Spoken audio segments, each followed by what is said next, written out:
Bam! Bam! Go Tigers! Woo! Welcome to your LSU preview for the week. We'll be detailing the games from LSU that you'll hear on 11:30 The Tiger this week. Before we start, errors and admissions. I think in last week's video, I had said that LSU hadn't lost a series so far, the baseball team, in SEC play, but of course they lost the series to Kentucky a few weeks ago. Oh, that's right. Yeah, Duh. You're supposed to catch that. Should have be 8. Duh. All right, let's get into the games this week. And we're going to talk about the LSU spring game with Cupcake because you actually went down to it this past weekend. And what we saw a great battle between Anthony Jennings and Brandon Harris. Kind of like a rewind from last year. I mean, it was the same battle except in 2015. You know, there were a couple passes at the beginning I wish Brandon wouldn't have thrown.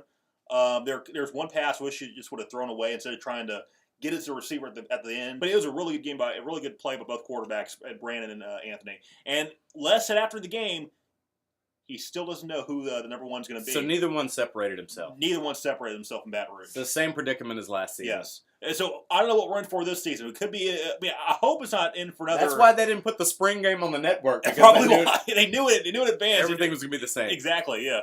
LSU baseball this week. You'll hear 4 games on 11:30 The Tigers, starting with Tuesday night, LSU and Tulane. Get it on! Ooh, the big Once rivalry. Again, they'll be back in Baton Rouge for that game. First pitch Tuesday night at 6:30.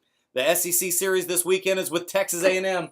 It's a battle for the West. Battle for the West. Texas A&M in first place in the SEC West. It's a Thursday through Saturday series this week. Thursday night, the Aggies and Tigers get it on at 6:30. Friday night, game 2 will be at 7. And then Saturday, a 1 p.m. start for the Aggies versus the Tigers. Tough series this week. You know, A&M is a team that can really pitch well. LSU can pitch well also, but they also have great hitting. And that may separate themselves from Texas A&M. I could see LSU winning 2 out of 3 this weekend in Baton Rouge. Also, we saw in the last week's series against Georgia, it didn't go 3 games, but the Friday night starter ended up being freshman Alex Lang. It needs to be that way this Friday. So maybe we'll see Alex Lang. He'll be at home this week. So his first road start in an SEC series on a Friday night comes on the road. That's pretty cool. So they'll be in Baton Rouge this weekend. We'll see if we see Alex Lang on Friday night. Tune in for a complete game guide. Go to 1130thetiger.com. Go Tigers!